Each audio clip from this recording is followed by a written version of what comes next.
नाही होती गाठी म्हणून घडल्या ह्या गोष्टी, झाली स्वामीराज भेटी परम भाग्य आपले. ही ओळ आपण अनेकदा ऐकतो, पण काही वेळा आपल्या आयुष्यात अशा घटना घडतात की त्या शब्दाचा खरा अर्थ आपल्याला स्वतः अनुभवायला मिळतो. आजचा अनुभवही असाच काही आहे. हा अनुभव आहे एका स्वामी भक्ताचा, एका पत्नीचा, एका कुटुंबाचा आणि सर्वात महत्त्वाचं म्हणजे संकटाच्या काळात स्वामींच्या चरणी आलेला एका भक्ताचा. खूप दिवसापासून त्यांच्या मनामध्ये एकच इच्छा होती, माझ्या घरी स्वामींच्या पादुका याव्यात. ही इच्छा पूर्ण करण्यासाठी ताईंनी खूप धडपड केली. अक्षरशः यासाठी ताईंनी स्वामीचरित्राचे 108 पारायण केले. खूप साऱ्या विविध सेवा संकल्प घेऊन केल्या, पण ताईची ही इच्छा पूर्ण होत नव्हती. त्या महाराजांपुढे खूप रडायच्या की स्वामी तुम्हाला घरी यायचं नाही का, माझी खूप इच्छा आहे पादुका आणण्याची. ताईंनी डोळे बंद केले की समोर पादुका दिसायच्या आणि त्या पादुकांवरती आपलं डोकं ठेवत असायच्या. अशी भावना त्या करायच्या. खूप तळमळीने, खूप अंतःकरणापासून महाराजांना साथ घालत होत्या आणि एकच इच्छा व्यक्त करत होत्या की मला पादुका पाहिजे आहेत. आणि पण एक दिवस असा काही झाला की योग्य वेळ आली होती आणि त्यावेळेस अचानकपणे ताईंना तिथून गावातून फोन आला की आपल्याकडे महाराजांच्या पादुका येत आहे. हे ऐकल्यानंतर ताईंचा आनंदाला पारावार राहिला नाही. पण पादुका येणार आहे, प्रत्येकाच्या घरी येणार नाही असं त्यांनी सांगितलं. मठामध्ये पादुका येणार आहे, ज्यांना दर्शन घेण्याची इच्छा आहे त्यांनी मठामध्ये यायचं असं कळालं. ताईचं मन पुन्हा एकदा नाराज झालं की महाराज घरी येणार नाही, पुन्हा एकदा तुम्ही माझी परीक्षा बघत आहात का. ताई खूप रडल्या महाराजांपुढे. मग खूप आनंदामध्ये ताईंनी महाराजांच्या पादुकांचं स्वागत केलं. त्यानंतर मठामध्ये सर्व काही अभिषेक वगैरे झाला. अभिषेक करताना एकच तळमळ, डोळ्यात अश्रू, स्वामी घरी यायचं नाही का, येणार आहात ना घरी. आणि अचानकपणे जिथे ह्या पादुका रात्री थांबणार होत्या त्यांना सुतक पडलं. सुतक पडल्यामुळे मग आता कोण करणार. आणि ताईंना अचानक समोरून सांगण्यात आलं की तुमच्या घरी पादुका घेऊन जा. हे ऐकल्यानंतर ताईंना काय करावं तेच कळेना. ताई आनंदाने भरून गेल्या, डोळ्यात अश्रू होते आणि ताईंच्या घरी विजयरथ आला. पादुका आल्या आणि घरामध्ये महाराजांचं आगमन झालं. ताईंनी खूप थाटामाटामध्ये, खूप आनंदामध्ये स्वयंपाक बनवला, पुजाऱ्यांना नैवेद्य खाऊ घातला, महाराजांच्या पादुकांनाही नैवेद्य दिला. घरामध्ये खूप भक्तिमय वातावरण तयार झालेलं होतं. महाराजांच्या दर्शनासाठी खूप लोक घरात येऊ लागले होते. धूपदीप अगरबत्ती, स्वामींची महाआरती झाली. ताईंना रात्रभर झोपच आली नाही, कारण प्रत्यक्षात महाराज इथे बसलेले आहे. एवढ्या दिवसाची इच्छा स्वामींनी आज पूर्ण केली आहे. हे बघून त्यांना खूप रडायला येत होतं. रात्रभर त्या तिथेच बसून महाराजांचा जप करत बसल्या होत्या आणि डोळ्यात फक्त अश्रू होते. किती सुंदर भाव आहे, किती भक्ती महान आहे. अशी भक्ती यायला खरंच भाग्य लागतं. त्यानंतर स्वामी भक्तांनो जेव्हा सकाळी उठल्यानंतर ते पुजारी जे होते ते म्हटले, ताई महाराजांचा जो काही अभिषेक आहे तो तुम्हीच करा, पुरुष सूक्त वगैरे म्हणून महाराजांच्या पादुकांचा अभिषेक करा.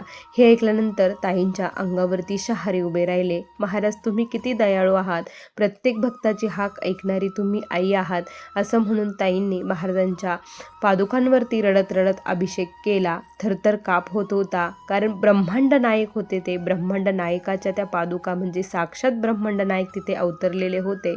आणि ताई म्हणतात की पादुका खरंच असं वाटत होतं की जणू काय मी महाराजांचे चरण धूत आहे असं मला भास होत होता, जाणवत होतं. आणि त्यानंतर महाराजांनी खूप सुंदर प्रचिती दिली, कारण महाराजांनी जेव्हा मी देवघरामध्ये जो कलश मांडलेला आहे त्याच्याकडे माझी नजर गेली, तर त्यामध्ये प्रत्यक्षात महाराज दिसायला सुरुवात झाली. आणि ते बघून माझ्या हातपायाचा थरथर काप व्हायला लागलं.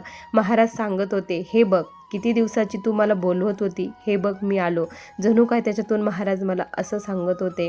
आणि त्यानंतर सर्वांनी बघितलं, पुजाऱ्यांनी बघितलं. ते म्हटले, ताई तुम्ही खूप धन्य आहात की प्रत्यक्षात महाराज तुमच्या घरी आज आलेले आहेत. महाराजांनी दाखवून दिलं. पण त्या क्षणी ताई म्हणतात की मला माझी पूर्ण सर्व घटना आठवायला सुरुवात झाली. मी या अनुभवाची खरी सुरुवात येथून होत नाही, तर या अनुभवामागे अनेक वर्षाची एक वेदना आहे.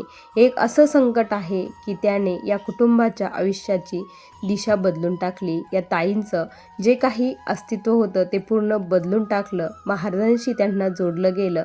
तीही क्षण होता. तो क्षण असा होता की स्वामी भक्तांनो, ताईंच्या जीवनामध्ये खूप मोठं वादळ निर्माण झालं. सर्व सुखी संसार होता, सर्व काही व्यवस्थित होतं. म्हणतात ना, पूर्व पुण्याईचे जे काही आपले पुण्य आहे ते संपल्यानंतर दुःखाच्या दिवसाला सुरुवात होते.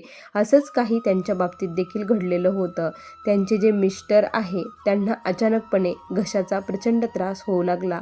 लोकल डॉक्टरकडे गेले. तिथे गेल्यानंतर त्यांनी सर्व ट्रीटमेंट वगैरे घेतली. गोळ्या घेतल्या की बरं वाटायचं. नंतर पुन्हा तो त्रास सुरूच होत होता. त्यानंतर मग त्यांनी सांगितलं की तुम्ही मोठ्या डॉक्टरकडे जाऊन मोठे चेकअप वगैरे करून घ्या. त्यांनी मोठे चेकअप वगैरे करून घेतले. त्यामध्ये जेव्हा रिपोर्ट आले त्यावेळेस ताईच्या पायाखालची जमीनच सरकली. कारण त्यांच्या मिस्टरांना कॅन्सर आहे असं कळालं. ताई प्रचंड रडायला लागल्या. मुलं छोटी आहेत, कसं होणार आणि मी काय करू, कुठेच मार्ग सापडत नव्हता. त्यावेळेस महाराजांची त्यांची भेट झाली. महाराज त्यांच्या जीवनात आले. असंच आपल्या जीवनामध्ये देखील महाराज कुणाच्या ना कुणाच्या रूपात येतात. तसेच ताईला त्यांच्या मैत्रिणीच्या रूपामध्ये महाराज त्यांच्या जीवनात आले. तेव्हापासून महाराजांची सेवा भक्ती सुरू केली. ताईंचं एकच प्रामाणिकपणे महाराजांकडे मागणं होतं की महाराज, मला विधवा मरण नको आहे, मला सुवासीन म्हणून मरण द्या आणि त्यानंतर मला तुमच्या चरणापासे घेऊन चला, अशी ताईंची खूप मनोमन इच्छा होती. आणि ताईंनी त्यासाठी जे काही सेवा होत्या त्या सेवा करायला सुरुवात केली. ताईंनी महाराजांकडे असं मागितलंच नाही की माझ्या मिस्टरांना बरं करा, की त्यांचा त्रास कमी करा. ताई म्हणजे किती भाग्यवान आहेत की ताईंना जास्त सेवा नव्हती, सेवाही करत नव्हत्या, तरी देखील त्यांना महाराजांनी ही बुद्धी दिली. म्हणजेच पूर्व पुण्याई त्यांची जे पुण्य होतं त्यामुळेच त्यांना अशी काही महाराजांनी बुद्धी दिली. कारण हे कळायला खूप भाग्य लागतं. आपण महाराजांकडे काय मागतो तर माझ्या मिस्टरांना बरं करा, त्यांना या वेदनेतून बाहेर काढा, त्यांना या दुःखातून त्रास कमी करा. पण ताईंनी असं बिलकुल केलं नाही. कारण ताई म्हणत होत्या की मागचे भोग आहे ते भोगूनच संपावे लागणार आहे, ते मी महाराजांकडे कमी करू शकत नाही. पण हो महाराज, मला माहीत आहे माझ्यासोबत आहे, संकट आलेले आहे, माझा साथ फक्त तुम्ही सोडू नका, यामध्ये उभा राहण्याची ताकद मला द्या, त्यांना या दुःखापासून लढण्याची ताकद द्या, माझ्या मिस्टरांना ताकद द्या, असं महाराजांकडे मागत होत्या. आणि ताईंची दिवसेंदिवस सेवा ही वाढतच गेली. महाराजांची आणि त्यांची नाळ ही घट्ट त्यावेळेसच झाली. अशी भक्ती करायला ताई सुरुवात केली की ताई ब्रह्ममुहूर्तावरती 3 वाजता उठत होत्या. त्याबरोबर महाराजांचा 51 माळी जप करायचा. त्यानंतर घोरकष्ट मुद्रण स्तोत्र पठण, गुरुचरित्राचे पारायण, अशा विविध सेवा घरामध्ये सुरू झाल्या.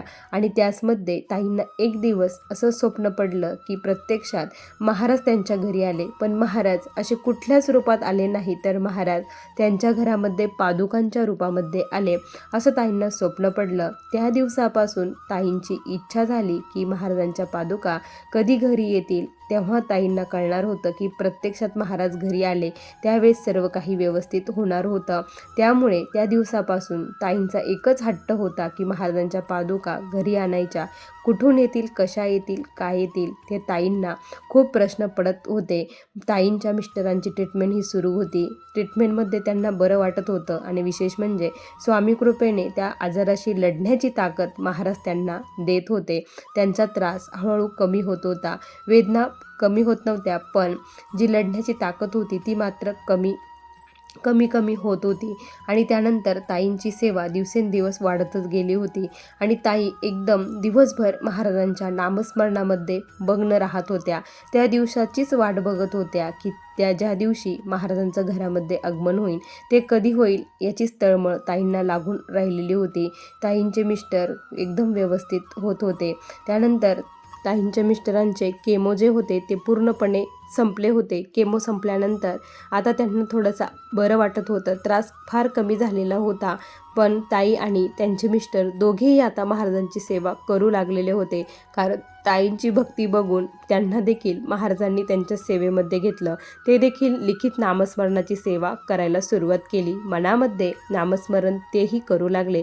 असे दिवसेंदिवस त्यांची सेवा ही वाढत गेली. आणि तो सुवर्ण दिवस उगवला ज्या दिवशी त्यांनी त्याची आशा केली होती आणि ते महाराजांकडे मागितलं होतं.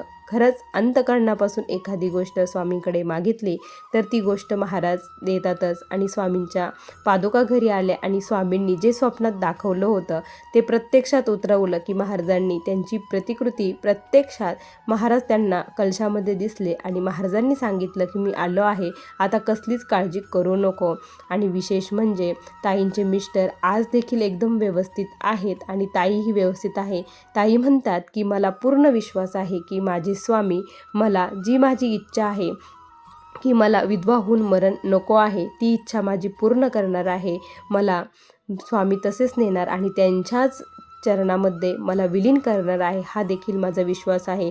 त्यानंतर ताईंचा जो काही दुसरा अनुभव आहे तो देखील ऐकून तुमच्या अंगावरती शहारे उभा राहतील. स्वामी भक्तांनो, ताईचा जो मुलगा आहे तो मुलगा परदेशामध्ये शिकायला आहे, तिकडे जातो. ताईंनी त्याच्याकडे एक स्वामींचा फोटो दिलेला होता आणि त्याच्याकडून तो फोटो फुटला गेला. तो फोटो फुटल्यानंतर त्याने आईला कॉल केला की आई, माझ्याकडून महाराजांचा फोटो खाली पडला.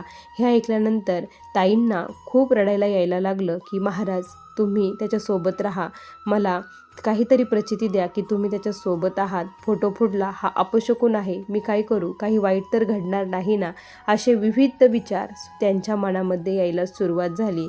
त्या दुपारी झोपल्या होत्या. झोपल्या असताना महाराज प्रत्यक्षात त्यांच्या स्वप्नामध्ये आले आणि महाराज त्यांच्याशी बोलू लागले.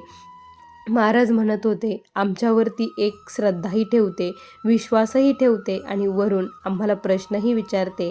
काही अपशकुन वगैरे काहीच नाही. आम्ही आहोत ना, त्याच्यावरचं संकट आम्ही आमच्यावरती घेतलेलं आहे.